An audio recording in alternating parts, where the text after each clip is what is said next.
Welcome to Entitled, where we talk to real estate practitioners, entrepreneurs, and thought leaders in the real estate space. My name's David Bellinger. I'm Bernie Espinosa. Thank you for watching, listening, however you're viewing this. Our podcast is named Entitled. You can see multiple places, mostly because Bernie and I have spent, safe to say now, many years in the title space. And As it was Robin our likes to say seasoned. Seasoned, yes. it was our opportunity to have a little wordplay fun on the name of the podcast. So if you know, you know. So, today, I can't be more excited. We have an amazing guest with us, Fred Delgado. Just a little bit about Fred. Obviously, he'll give most of the information, give us some story. But Fred is the owner of TruCore Agency, and he also owns a property management company, Correct. All In, which love the All In, right? Yeah. Love that. And, more importantly, Bernie and Fred, longtime relationship. I met Fred, I think, on month 3 of starting this career 19 years ago. So there's only a few of that, that I've met. I still conversate with. You're great to conversate with. As you're going to hear, Fred's very interesting and his story's even more. So I appreciate that. Without further ado, let's go. Let's get this going. Awesome. Fred, thank you so much. Thanks for having me. Yeah, and I think one of the reasons why you're such a great guest is you really represent so much in the marketplace, not just historically from the real estate space, but the transition from another business, completely, changing lanes from a completely different industry into the real estate landscape here in Greater Phoenix. And then you've played all roles, and you still do. So we talk about you having started up a brand new real estate company, TruCore Agency, also owning a team, running a team, being the #1 agent on that team right now. Of course. Right.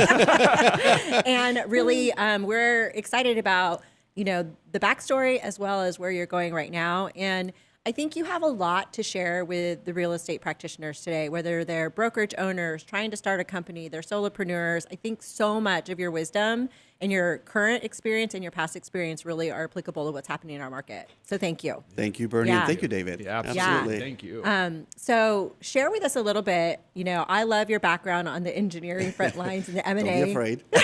Engineering. Jump right into it. But let's start with just talk a little bit about where you started, how you got into the real estate space, and what you were doing before. That's a great question, Bernie. And, I don't get to share my story quite often. And people, when I do share it, people resonate with it. Yeah. And I've had individuals that come up and said, your story has really helped me get through whatever they're going through at the moment. And I'll share. I started in the industry in 2006. Of course, many of us know that in 2006, the market started shifting. Right. Where I came from an environment that was very corporate. I was the vice president of operations of a top 100 company. So I was running factories and manufacturing facilities throughout the entire country. And when I made the shift, I knew that I wanted something different for me and for the culture that I wanted to create in my environment. So if I take you back, those of us that have worked in the in corporate world, it could be quite tough, quite rigid, and you want to get blood out of a turnip. And it was just a culture that was very driven to the point that it was just exhausting. My position, basically, I needed to travel 90% of the time. So I was on the road in a hotel room all the time, and people said, "My goodness, Fred, you get to travel everywhere. You get to see everything." I said, "Yes, I get to see the back of someone's head on a plane all the time." Everybody that doesn't travel wants to travel. They Yeah. want to travel, and what happens is that you end up being in a hotel all Yes. the time in a town that you don't know, It's and nobody awful, wants too, to be when- seen with a boss. Yeah, and it's awful too when you travel so much that you start sleeping better in hotels than you do in your own bed. I had that experience with the work. What with ended a up job happening before. with me, Bernie, is that there was a hotel that I used to go to a lot that they had the Delgado room. That's badass. That's a compliment right No, there. I'm not sure if that's a compliment. Goals. But Goals. when they had the Delgado room, I was like, this is scary. But, That's awesome. I would never change that experience because it allowed me and gave me an experience to be where I am Yeah. today. So Helped you make future choices. absolutely. Yeah. And it taught me how to run a business. It taught me how to run a company. And at the same time, because as you become a real estate professional, you become an entrepreneur. You are now running your own business. And so part of running your own business, you have to understand marketing, human resources, sales for sure. Basically everything about the aspects of a business to make that phone ring so that you can actually have a transaction. So for me, when I left that industry, that world, I switched over to real estate, and it was, for me, it was an interesting scenario because when I started, the market started completely shifting. It went from a very hot market, 2004, 2005, and still 2006 when things started shifting. I came in at the end of it. And so 2007, I'm like, what did I do? Okay, what happened? And I will say that was the best thing that could have happened to me. The story, part of that is that when in 2007, after I saw that the market had completely shifted, my old CEO called me back and said, Fred, we have a project for you. And what I used to do acquisitions. So they used to go buy companies. I turned them around, had 2 years to do it, and then went on to the next company. So basically, when I got that call, I was like, oh my goodness, here's calling me back to what I did before, or I go into an industry that was in complete flames. Yeah. And I mean that because they were listing signs in every house that you could look down the street. Yeah. So I thought about it for a night. I asked the CEO to give me a day to think about it. I woke up the next day. I'm like, there's a reason why I left. Yep. And I wanted to try something new. And I said, there's no plan B. This is what I want to do, and I want to do this. So when I called back and I said, no, I'm going to pass, I knew that was me completely sealing that door of corporate America. And it truly was. I was like, okay, here we go. Tighten your belt. You have no other option. Right. So, well, I mean, that's a huge decision too, because as you're sharing this, like for me, I'm sitting here going, you went from an environment that was largely influenced by you, and you had tasks to get done in an M&A kind of environment, and you probably had more control, where then to flip into a real estate side of things, now the real thing that needs to be controlled is you. Right. It's going to be all about you and all about your efforts and your ability to influence those that are no longer within your quote unquote, leadership, I guess. Right. Right. Absolutely. Very true. What a flip to go from here's my tasks, check, check, check, check, to blank. Yeah. Here we go. And the Start true from call of scratch. entrepreneurship is to define that. That's very true. Well, and Fred, you said at the beginning of that too, right? You now in the real estate part of it, you need to know every aspect of it, right? Every it's aspect. on you, right? Accounting, Right. budgeting, business planning. Right. You had peeps Everything. for that, right? Yeah. At your old everybody job. did that part. So you're absolutely right, David. We had a marketing department. We had a sales department. My job was to make the product. Right. That was it. However, in the operations side, you understand all aspects. I had to manage a budget. I had to create a business plan. I had to make sure that things run on target. And so my job was to fulfill the pipeline that was needed to make sure that we delivered on time. So here, making the shift, I'm not making the homes, creating the property. I am now a marketing machine. Right. Okay, it's that Is that the makes first phone step ring. you thought was most important in that transition was marketing? So here's what ended up happening, Bernie. I'm used to creating a business plan in a sense of, okay, what I did when I first started the industry, I'm like, I need to know everything there is to know about real estate as quickly as possible. Besides getting my license and passing that exam, okay, now who can help me understand how this business runs? I attended every panel presentation that was being had in the town. I met with title people to understand what marketing was and how it worked and what I needed to do. And then I ended up reading several books, and one of them was The Millionaire Agent, which was a great resource for me at the time. It still is a really good It really is a great foundational work. piece, It really is. I read that book as fast as I could. Notes, I still have that book. It's just like in Before we pieces. had books on audio. Oh my goodness, before. That was a while back. People are but going to be like, why were you reading that? why book? would you read? But you know what? For me, it was very tactical because I'm one that wants to make notes and write and turn pages and really capture it. So I understood the platform, how it functioned. Okay, now I need to sit down, and I literally locked myself away for an entire weekend from Friday to Sunday to create a business plan. What are my goals? Number one, what do I want to accomplish? Where is the business now? And when you talk about short sales, which is what we had at the time, there was nothing short about a short sale. No. So you had to add the timeline that it took to create an income. So yes, I was really running through cash like crazy at first because there was no money coming in. It was just money going out. And what I mean by that is you have to start marketing. You have to create your website. You have to create your business plan. You have to do everything that you need, folders, materials, to buy signs, whatever you need to get the business running. So once you have all the aspects of the business, okay, now what? Right. Well, not only that, but I mean, the close cycle in and of itself. We go through the same thing with our sales team is that, on day one, if you bring in an order, it still has to go to contract. It goes go through a through lot, escrow. period. It has to close. And then commissions are arrears. And so you're 90-day. In a best case scenario, you're 90 days out from your first paycheck. If And it's so a regular transaction. If it's a regular transaction, Not when it was a not when it's a short short sale. Not a short sale that can take up to a year. Yeah, they should have called them long sales. Long sales. Yeah, That's I'll never absolutely forget in that time because I started in 03. I had asked my mom one time just to test out, see what like consumer perspective was on a short sale. I'm like, Mom, do you know what a short sale is? And here's my mom, done a couple of transactions in her life, and she said, "Is that something that happens really fast, Editha?" And I'm like, "No, it's the exact No, it's completely the opposite. opposite. Completely the opposites. And so with my networking skills, I ended up literally getting out to conferences, meeting every vice president of every bank I could meet, from Bank of America to Chase, whomever I can meet to understand who had authority to be able to approve or support me during a transaction that I find myself in challenges. So I literally did. The resources I had and I met and the people I met, they became a great opportunity for me to be able to close short sales at the time.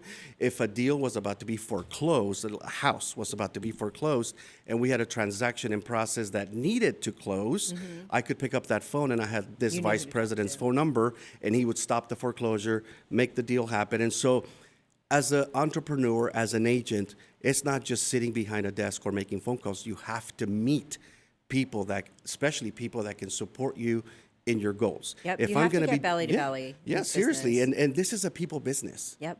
And at the same time, when people come into real estate, you have to understand that people do business with people, not with businesses. Okay. And so for me, that was critical in understanding that, okay, first of all, who am I as a business owner? Who am I? And as a realtor, you are your business owner. You own your business. So when you get that license, now you own your business. Who are you? What leverage? I mean, what do you bring to the public? What value do you bring? What makes you different than others? And what's your niche? Yeah. And so to understand, people don't understand that in general. They try to be an agent for everybody when then you end up getting nobody. Right. So you have to understand, who am I? What value do I bring? And what I learned right away is that I connected with, because my industry was business, I connected with business people right away. I spoke the language. Yep. I understood where they were. I understood There's a different kind the of emotion. nomenclature, the words, the discussions, the ROI. So for me, that was a market that worked very well. As a result, I reached out to people that I work in the corporate world to sell them properties that were being short sold at a great value. Right. So as I'm reaching out to people that didn't even need a house, however, here's an opportunity for you to understand, here's your ROI and here's the potential, and you could rent it and you could make Build money wealth. And so Great legacy. as I'm reaching out to all these individuals, which they had cash because they were Right. not in the situation I was in. Yeah. They were still in the They're corporate still- world yeah. making a big salary. Yeah. They were Smart. able to say, okay, Fred, we'll take one. Yeah, Okay? I love it. I mean, let's unpack that for a minute because I love the fact that you show up so authentic, such great energy, and so connected, but you apply so much logic to how you execute in your business. Thank you. You took some time to stop, drop, and roll. Let me, pull out the whiteboard, play the plays, write it There's thought out. behind it. Yeah. And I think there's so much there for anybody that's listening. Like, that's such a critical part to do in your business because even though you knew, man, I only have a certain timeline to getting some cash flow, you still took the time to build it out and time it out. As opposed to somebody who gets in the business with no reserves and they're chasing deals instead of pursuing relationships that could create opportunity later, right? That's a good point, Bernie. What people, for me, and I would recommend for others as well, is first of all, stop, pause. Stop, drop, and roll. Yes.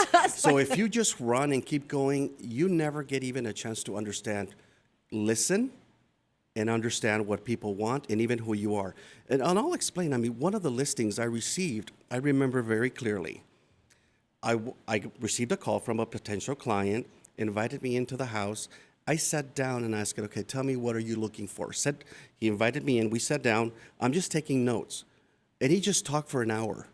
The doorbell rang. The doorbell rang, and he goes, oops, the next agent's here. I said, excuse me? And he goes, the next appointment's here. I'm like, great, thank you very much. I packed up my bag, walked out the door, and I'm like, what just happened? And so the next That's the story of my life. the next day, I get a call, and he said, you got the listing. Can you come over? I was like, okay. So I go over to the property. I go in and sit down. I said, sir, may I ask you why you chose me? He goes, you listened. The other person just talked about themselves without even asking what I needed. Wow. That So was elemental, but what, like that in and of itself probably it happens all the time. Yes, and that's why I bring it now. Even as you're trying to create your business plan, listen to what your clients are asking you. Listen what they're talking about. So as you hear what the public needs, create a business plan to meet that need. And so, by the way, for anybody listening or watching, we'll be doing another episode with you right after this where we're going to deep dive on a business plan and personalities. That's fantastic. Yeah. Thank you so much for that. So don't miss out because, Thank you, Bernie. So as I went ahead and created my business plan, I started then going out and, like I said, meeting people, connecting with people. I understood immediately what it took to create make a closing happen with a short sale. As I was going to training, other agents that had been in the industry for 20 years are like, I'm not doing any of this, I'm out. When you bring value of something that is hard and you find a solution, people will pay you for it. Mm-hmm. If you can resolve something for them, it's a need out there that nobody wants to do, you get paid. Yeah. And that goes back to me at the same time creating the second business, what we'll talk about, the all-one property management business, was as I was reaching out to my corporate friends and they were buying short sales, investment properties, then they came back as like, so what do I do with this? Well, and it's brilliant. two different targets you had, right? Jumping in with the short sales, people had a need, right? They had a need. You know what my need is? I need to stay in my house. Right. And it was or I'm super, going to lose it. It was super, super simple, just not easy. Exactly. But It you was are not right. easy. How many Exactly. agents not interested, right? It's too much this work. Is not my market. I'll wait till it turns around. Until they had to. Yeah, exactly. until they had to. But when you look back, because I joined in 2007, and at the time I didn't know what I didn't know, right? I didn't know how the market should have been, but I did know it was not in good shape. Right. But I wouldn't change it for the world, Yeah. because you know what? It forced you to do everything you know now. You know, it's interesting you say that, David, because I say the same thing when people ask me, oh my goodness, you started when it was really bad. I said, that was the best time for me to start. I'm telling you right now, I agree too. And I really mean it. It was super, super simple because the market was well defined by a transaction that if you didn't understand how that transaction worked, you were not in the business. Right. You needed to understand either short sales or REOs. And so most agents had to pursue short sales because there was a very finite number of people that were going to be getting REOs, right? And so I started in 2003, so I got a taste of a different type of market right before things shifted. So you saw that. I saw that, but I enjoyed, and this is awful because it was a terrible time for many homeowners, economically speaking, America in general, right? The Great Recession. But I really loved that market because we were able to hunker down and think and plan and take time to learn and understand, as opposed to, we became snipers instead of, machine gun spray, right? So, I mean, I don't have It gave us the opportunity to stand out. Here's what I loved about that. Not only did it teach me how to really put the paperwork together for a bank to approve a short sale because they needed to see numbers. However, it also allowed me to sit down at a table with a group of individuals because they were going through the toughest time of their lives. Yep. Being able to listen, understand their pain, and I really took it to heart to walk them through step by step so that they would be damaged the least. Yes. Yeah. I love that when you share your story about going and finding all the resources and creating your escalation sheet. I mean, I have so much I I wish I knew you then, because as a sales executive on a title company, we did the same thought process. Is we're like, how do we get in front of a transaction? What is at the heart and soul of what's happening in our market right now? And what can we do to help the agents to help the consumers? And we did the same thing. All I did was run at banks and find out who's your escalation contact, where's your short sale paperwork, like all the things, so that we could help people get quick started. And it's so different. That was such a different animal in terms of like creating that niche, understanding what was happening in the market, and then ultimately you being able to present as a value to whoever you got a chance to sit in front of. And that's actually very true, Bernie. What ended up happening is, as we helped one family and they realized they came out pretty much clean, I will say, because they didn't owe any money that was forgiven. All of their debt was forgiven in general. So taking that experience to today, we still use a lot of that. We still do, yeah. And people say, oh, you're talking about something that happened so long ago. It's an everyday It's situation. Not that we're fundamentals. talking about short sales, Right. but in general, you're at a table. What is the client's need and how does it best support them? So, Well, fast forward to today then. How is Yeah. that working out? here's, What's the competitive landscape now? What does that, all of that look like for you? right now, the market has completely shifted. We went from 2006 to 2012 being one of the toughest markets to being, when we did the first 30-day closing was a shock. What? We don't have to deal with a bank. We actually have a loan and we can be done, just do an inspection and do an appraisal and close the deal. It's almost kind of boring, It right? was shocking. I never knew that. I'm like, is that how this works? Yeah, no So kidding. so That's it was so it was funny. actually a wonderful experience. And yes, there were some wonderful times. The market sometimes can be fast or famine, feast or famine. So where it's really high and really low. But in general, what we've experienced the last 3 years has been a very balanced market. I hear right now individuals are saying, oh, it's a slow market. We create our market. Well Okay. said.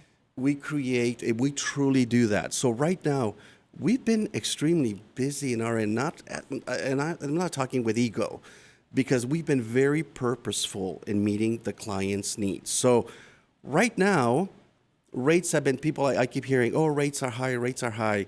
We're like in today's market, probably 6.8, 6.7. My parents bought their home at 18.9%. That's right. Yeah. If people could buy a house then, they could buy a house now. What ended up happening is we got a little spoiled with the We twos got and the real- threes. we got and real spoiled. We did. And so, nevertheless, if we believe right now that the 6.8, 6.7% is a high interest rate, here's what we do expect. Rates will change. Just like the stock market, it changes continuously.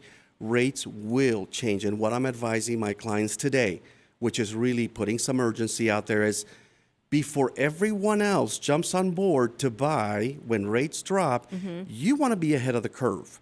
So right now, if you can afford the house, let's go look at the property that best fits your needs, find it, secure it, own it, and when rates drop, refinance. Because what's going to happen, if you think you're going to pay a lot, when the rates do drop and everybody that's been waiting, and we have a large pent-up demand right now of buyers, when they all come for the same house you want, you're going to be competing. You're going to overpay. You're not going to get concessions. You're not going to get repairs. And guess what? You may not even get the house. Right. And it's still going to be 6.7, 6.8, like whatever the interest rate Absolutely. is. It's going to be, even Yeah. if you lower let's say the rates go down to 5.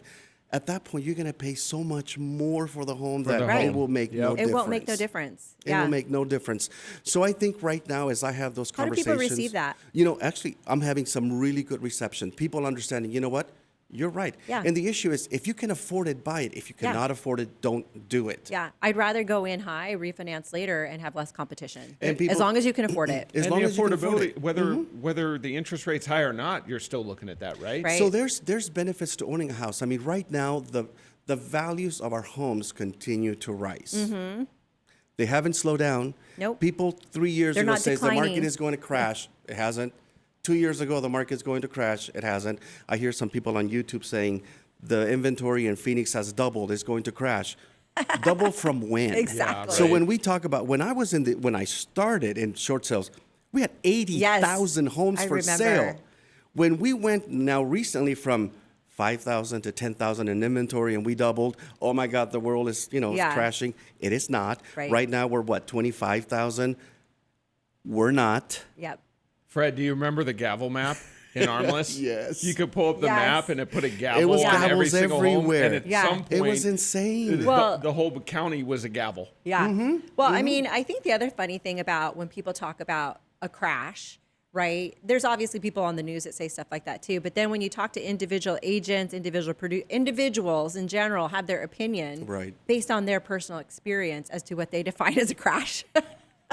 You know, and I mean, economically speaking, right? Like real estate, I always say, like, economically speaking, like good market, bad market, people will always seek or sell shelter. Right.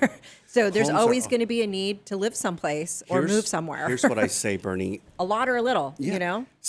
About 6,000 on average. 6,000 homes sell per month. Yep. There's usually two sides to every sale. So there's 12,000 Right. transactions taking place. Who's selling them? Exactly. Yeah. Why isn't it not me? Why isn't it Right. not Exactly. you? So they're moving. That's right. Yeah.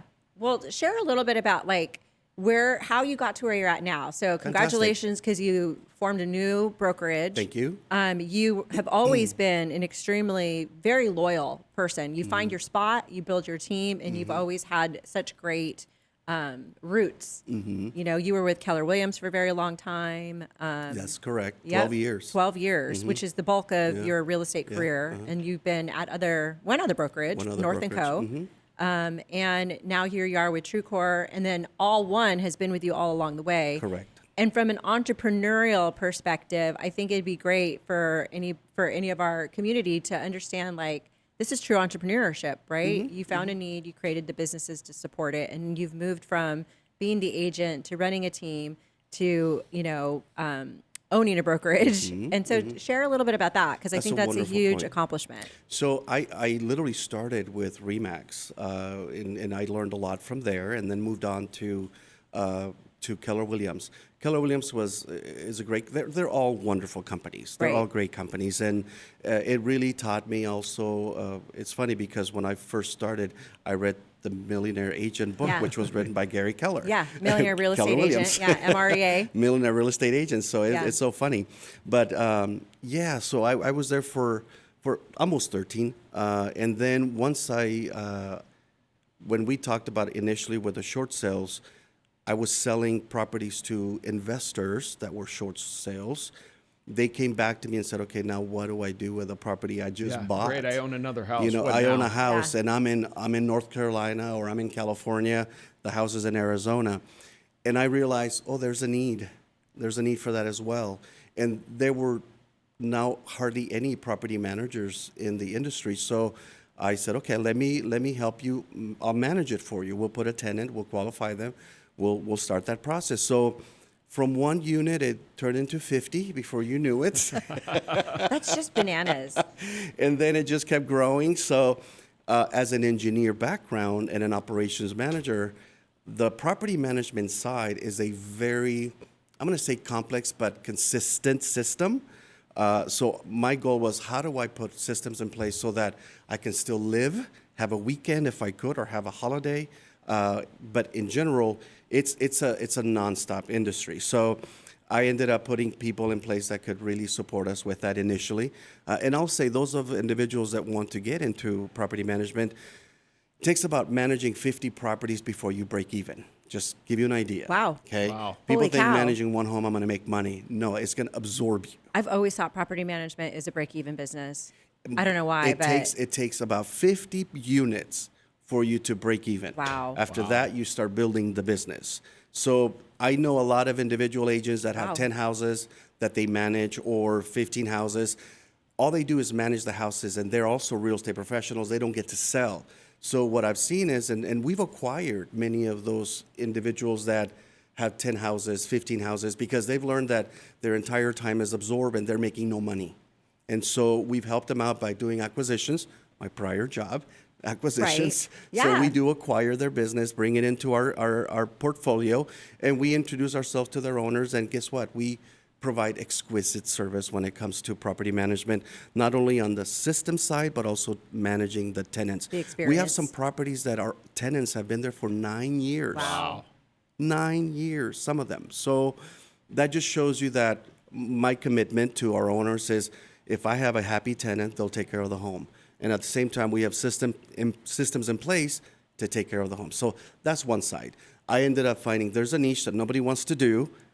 Build it, and they will come, and they came. So now we manage hundreds of properties. So with that said, I then went on to, I went from Keller Williams and had my business, my portfolio, which Keller Williams did property management at the time. It I would say allowed that's us. a piece of the business that's a lot of people may not realize is It it's not allowed easy us to bring do your it. property Most management. brokerages will not do property management, and so I found myself pretty lucky that Keller Williams did do it, at least the broker that we were with. Once we left Keller Williams, we went to a brokerage that did not do property management. However, we fit the culture, the style of the niche that I wanted to fit as we talk about who are we, what are we, Right. what direction we're going, what do we want to accomplish. And we ended up moving over to North & Co.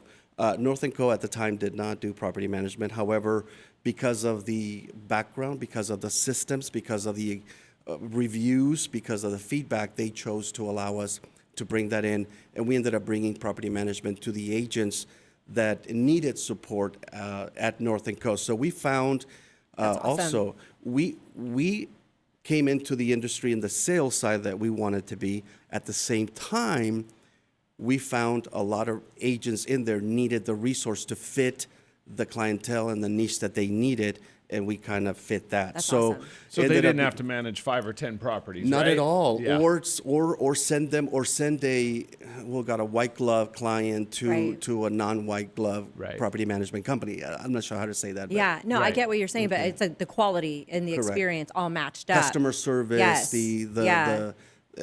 all of that. Yeah, So and what a huge compliment to you and how you run business that you were able to go into a brokerage that would not want to do that type of business, and they were able to see the value in it based on how you run business. see, here's what I say with that, David and Bernie. I've been surrounded by great people. I have great supporting staff, and so when I go they say hire people smarter than you.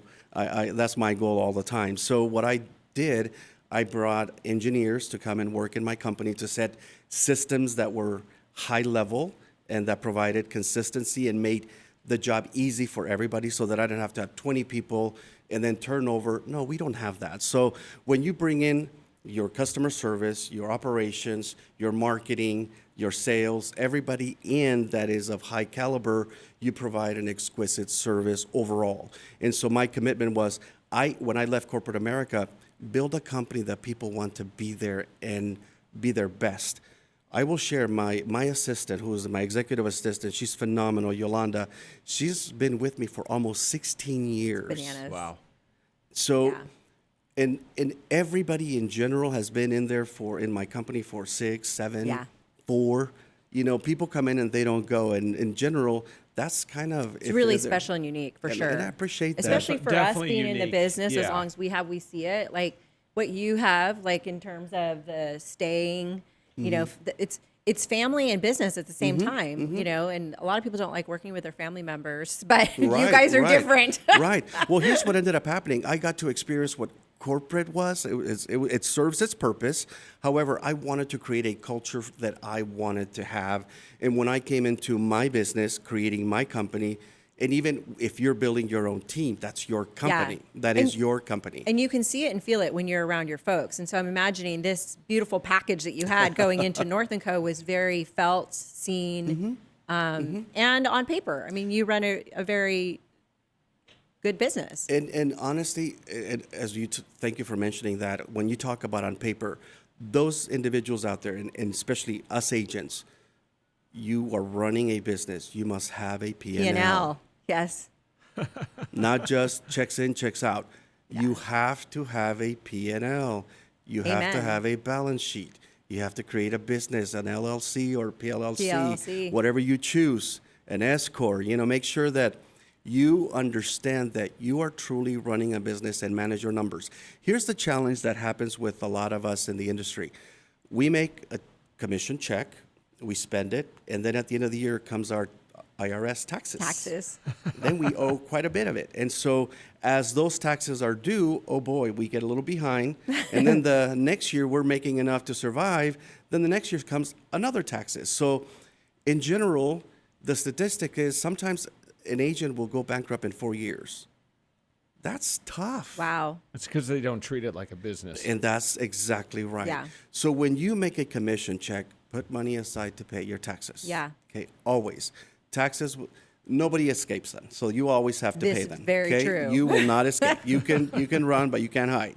They'll find you. So Yeah. make sure your taxes are paid.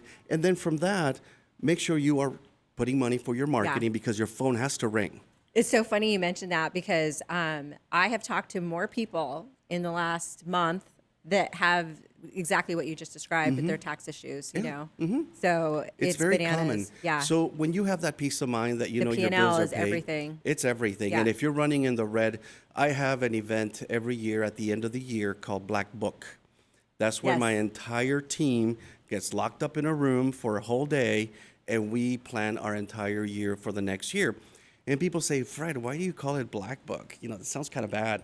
It's going to be in the black. Because it's going to be in the black. Yeah. I don't want to be in the red. Yeah. Okay. I love Every it. month will be in the black. That's awesome. And if it goes in the red, we got to make some changes. We have to make adjustments. That's And great. so even if you plan, there's times that I know, especially starting a new company, I know that I will be at the beginning in the red, but there's reserves Right. to make sure that, and there's a plan to get me to the black. Do you And pro forma as well? Do you have Yes, pro formas yes. for all your different categories of business, Absolutely. percentages? We measure facilities, everything. marketing, everything. That's Everything. awesome. So if you saw, I have a bookkeeping firm that does all of our bookkeeping. Of course you Of do. course you do. Is that called All In as well? So it basically what it does, it every That month. was called All Mine. Oh, mine. What it does, I mean, every month I see exactly where every penny is going and when I am off or when I should be, when I'm on target.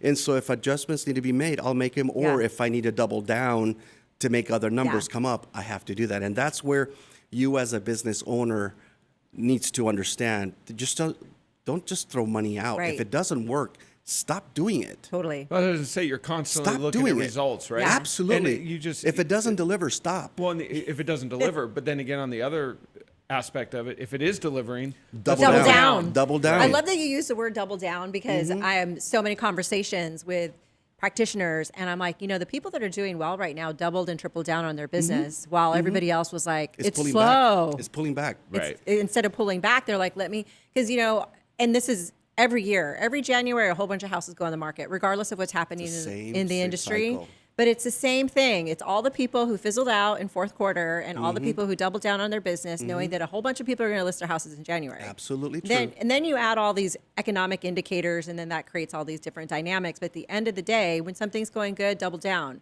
When everybody's zigging, maybe you should zag, right? Here's why it's important to know your numbers. The economy changes constantly. Our industry changes almost every 6 months. Yep. Okay, there's a I think change. it's even faster now. And you're absolutely right. every quarter, it's like absolutely, new it's dynamics. changing. Yeah. Or tomorrow something gets announced and it changes Yeah. everything. Right. So you have to make sure that you are keeping track of your numbers. And if you're spending money somewhere that now is not going to matter, you need to stop it right away. If you know something has shifted and there's opportunity somewhere else, you have to move those funds You gotta to figure that. it out. You got to figure it out. So you have to be in your business and know what's happening. What I experience is a lot of of my peers. I mean, they just want to sell. They don't understand that this is a business. That's right. And please understand that if you just get a license, doesn't mean a Mercedes falls from the sky. Okay. doesn't? Why not? It does not. and here's what's Maybe a interesting. Nissan Sentra? No, just kidding. Maybe. So what ends up happening is I've been in this industry, since 2006, and it's been a lot of work. For the first 3 years, I did not have a single day off, not even a weekend. I remember we talk about your history in terms of you had family and loved ones letting you know that, hey, you need to You need to Take take a a break. step back. You need to take Yeah. a Take break. a break. Yeah. Take a break. And so I literally, for 3 years, was 7 days a week. 7 days a week. However, people that meet me now, they're like, man, how did you do this? They think that what I've created now just happened overnight. No. It's been a lot of It's sweat been a and tears. It's journey. a lot of work. Well, and I think too, like you mentioned some things earlier about the planning piece, and planning is not meant to be rigid. Planning is meant to have flex It's a so that you map. can be nimble in your business. And one of the things that I've always seen you, observe in you, and learn from you is your ability to be nimble and you're confident in your choices. And I think confidence is a big factor in that belief of knowing what you need to do in your business. And it's not about being right or wrong, but more about I'm ready to make a pivot if I have to based on this choice. You're absolutely right, And Bernie. you do it so well. I've really observed that in you, just how you run your team, how you've connected with other businesses. You're just really good about seeing it. So that's You're a good always point. seeing it. That's actually a good point. So because when we were at North & Co., North & Co. ended up being acquired by another company called Compass. Yep. And one of the interesting situations there was that Compass did not do property management. So I had a choice again, Yep. either to go and join another brokerage or do something different. So what we ended up doing is This I- is the that's the creation. Yep. I ended up first of all, okay, let's interview companies, brokerages, and see what fits who we are and understand if we would be a right fit for them as well. And we did. We ended up meeting with a few brokerages, and it wasn't who we were. You know, they're wonderful companies. However, they have their niche and their clientele and what their needs are being met. However, it wasn't what fit us. and you got a big carry on. I mean, the property management company is a big carry that on is huge. to make a move. That is a lot. And so opportunity-wise for a brokerage as well, because there's a Yeah. lot of opportunity there. And so after interviewing companies and understanding that, I don't want to be sold again. I don't want to be, because what ended up happening in Keller Williams, the unit was sold. So we moved over to Compass. The company was sold. So, okay, here we go again. And so going to a third company, in this case, will it be sold? Or will it be changed? Or we have to now adjust our business to meet theirs? Yeah. I ended up making the decision that why not start our Yeah. own company? Well, So and that's what I was smart. going to ask you. You know, what was the light switch? Yeah. Well, and so that's smart what it with was. with everything that was going on. There's so much still so much consolidation going on in the broker landscape, and it's like this painful gift, maybe. It's a beautiful big gift. Yeah. I mean, it's like a baby being born, you know? Yeah. It's the most loving thing you can have. And so to answer your question, David, there were multiple reasons. One is, and I'll be, totally honest here, I was tired of being sold, the company that I was being sold. Right. And us having to adjust to a new ownership or a new company. And then and after interviewing other companies, knowing that that is not who we are, then the only option was, why not create our own? Yeah. And people said, oh, Fred, that is a big challenge. That is scary. That is, you don't want to do that. When you have a broker, you'll be broker, And so I'm like, no, and so I remember sitting down with myself and just having a moment, and we'll call it meditate, whatever you want to call it. And it felt so clear and so in a knowing sense that it was time for me, to start my own entity, to provide a value to a group of people that other companies that served them did not want to serve the property management side, yet we could serve them both. And so You created your own niche. I created my own niche. So what ends up happening is we created based on who we are, TruCore agency. Yeah. It's so TruCore. awesome. I mean, getting to kind of be along for the ride and, in friendship and in business, just learning about all the things that you were growing. I was like, oh my gosh. And when you guys told me the name, I was just like, Yeah, you were part of wow. that. Yeah. And so here's what ends up happening. Now we are partnered with Compass. That's so great. As a business Property partner management. to support their entire agent base in their property management needs, because we fit the white glove, we'll call it that, the culture, the niche that they have, but they don't provide the service. And yet we also have created a company that provides all of that to our clientele. So there's tremendous value for our client base, and there's tremendous value to supporting other agents that have that same client base as well. That's Wow. It's really amazing what you've grown from start to today, but really cool to see the pivots that you've taken in the last few years. Yeah. And I honestly believe that every turn that you went down was to create TruCore. 100%. It's all been an experience. Yeah. It really has been. And here's what I'll say. You know, TruCore opened on January 1st, 2025. You made it past your half system- yearly. The beauty is that every system is in place, the foundations are in place, the staff is in place. We have accounting, we have broker, we have systems, we have an office, beautiful office, by the way. So we have everything we need right now, and the business is running. And even as a starter, we are a profitable business. It's it's impressive. I mean, just getting to be on the journey with you guys and kind of introducing you to some resources so you can get your infrastructure set up, your agent value kind of suitcase set up, all those things. It's been very thoughtful every step of the way, but quick.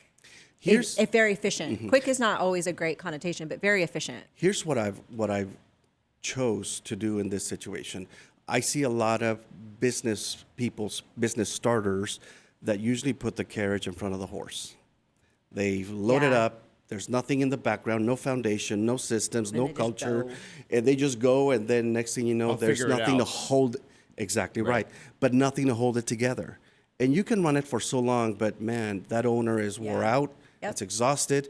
Is stressed out. Is no cash, and on and on and on and Yeah. on. And then it starts falling apart. I mean, even a Ferrari at high speeds for a long period of time will begin to shake. They do. They do. So, They do. Yeah. And so right now, it's been such an incredible journey, and I'll say because we've put everything, the entire foundation is in place, and we are now going to our next phase, and we have now what's called mid-year black book coming up in Mid-year black August. book. Mid-year I black love So it. mid-year black book is, okay, this was our plan the beginning of the year. At the middle of the year, which is at the end of August, we'll meet again as in the room. Okay, where are we in our plan, and what are we going to do between now and the end of the year to make the rest of our plan happen? I love And it. here's what I'll share. I meet with every department every week to understand where we are compared to goals. It's amazing to say that most of our goals are done. And so meeting for mid-year is going to showcase how much work my entire team has done, and I'm so grateful for them because they have worked tirelessly for the last 6 to 8 months. Yeah. 6 to 8 months. It's been insane, and they take a lot of pride in seeing what they've put together and how beautiful it works. And so when you put systems in place, not only Systems do you and make it everything. easy for the tenants, the owners, the buyers, the sellers, it actually reduces the chaos. It reduces the complaints. It reduces the uncertainty to the point that nobody has to worry what has to be done next because the system will tell you. Right. I mean, systems are everything. So it's kind of funny to think about you being an engineer and some of the people on your team also with an engineering background building systems, because systems build confidence. And Absolutely. when you have a system, we can have cliches like trust the process, right? Because you have a good system. But Yeah. for us, there's not only trusting the process, it's trusting each other. That's right. And so we know, and we've been called the SEAL team many times. Why? You Because guys are. we're very small, Yep. yet we accomplish a lot. And so that's because we put whatever needs to be done to be able to do more.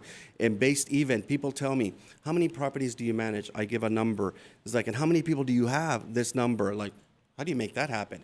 How many houses do you sell? I give this number. How many people do you have? This number. How do you do that? Yeah.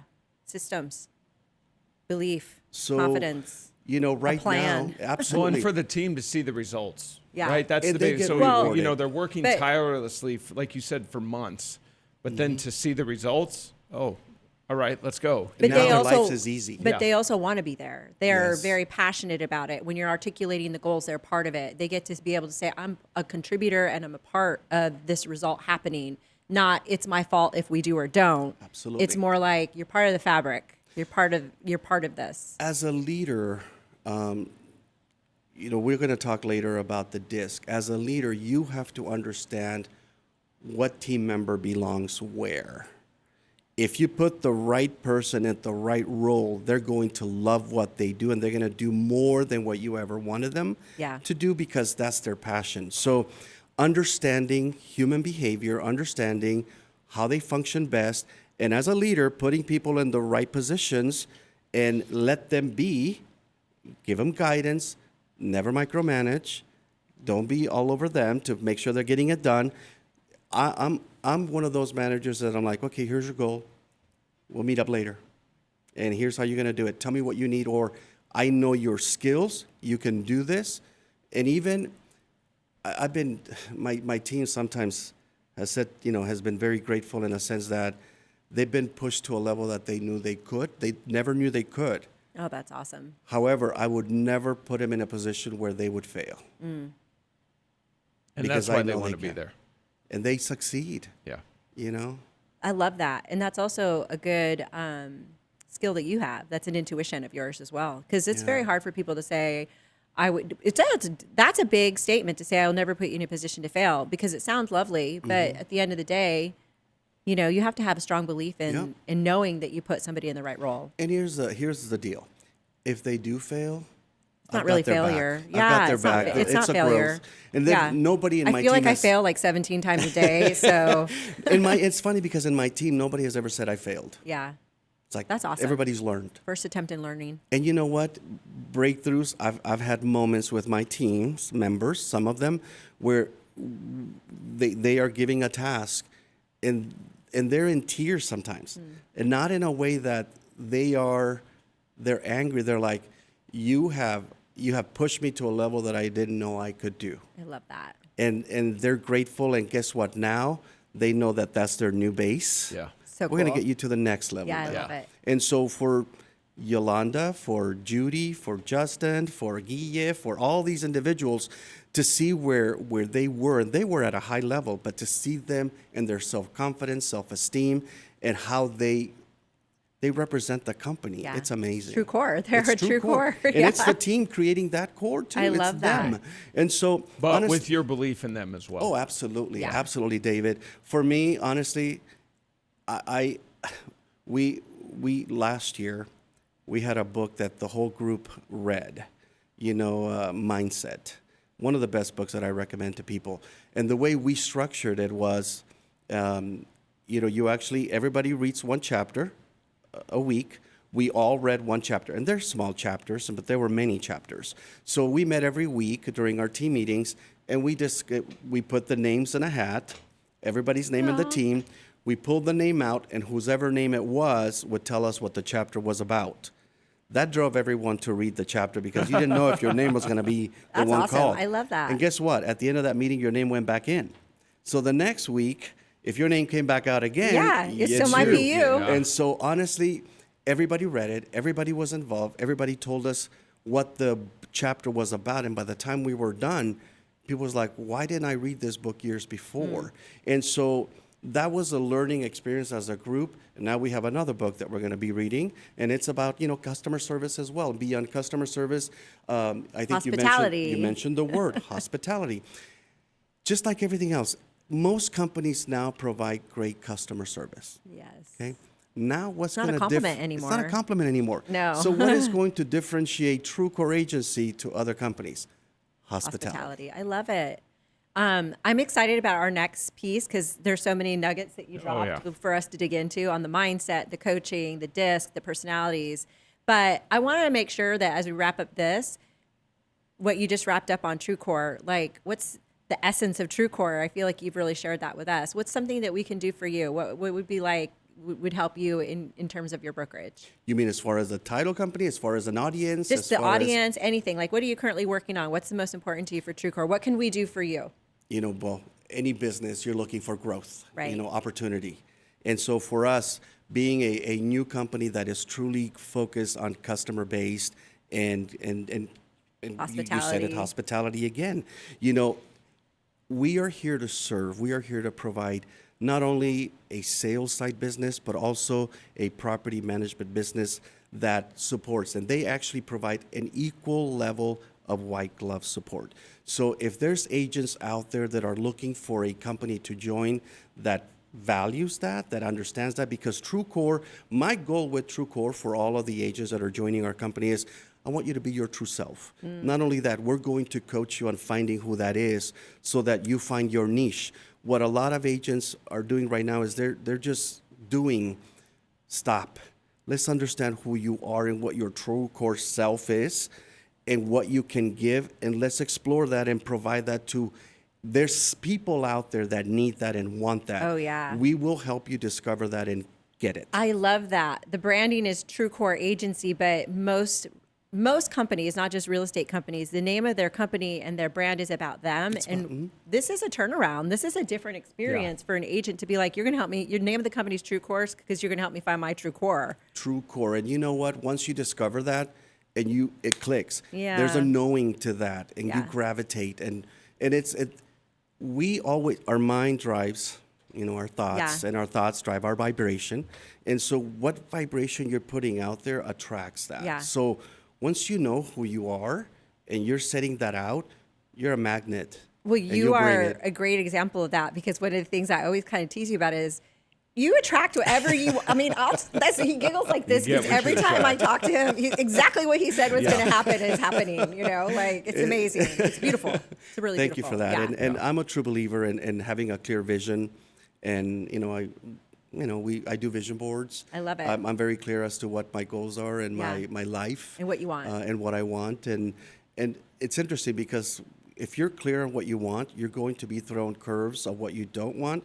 And you have to make sure that you don't accept them, because if you do that, you're not clear. Right. Yeah. Well You're said. not clear. Yeah. I just have like 17 examples that run through my head. But So the key of Which- TruCore is understanding yourself, so that when those Yeah. curveballs of what you don't want come, you're so clear that they don't take up all your energy, because you chose to work with someone that's going to absorb 100% of your time. yeah, Instead, you get 100 people that fit the culture of who you are. I love it. What's the best way for anyone to reach out to you? Oh, wonderful question. You can reach out to me at my email, fred@freddelgado.com, super easy. Okay. Or you can reach out to our company, 602-308-4775. Okay. And what is your website? Ooh, fantastic. TruCoreAgency.com. Okay, good. Absolutely. Yeah. TRU, no E. TRUCORE. Got it. Give Fred a call. Agency.com. Find out. Maybe that's your niche. Maybe that's your niche. Yeah. Yeah. Riches are in the niches. Know yourself. Thank you, Fred. Thank you, so David. much. Thank you, guys Bernie. for tuning in. you. Yay. What a pleasure.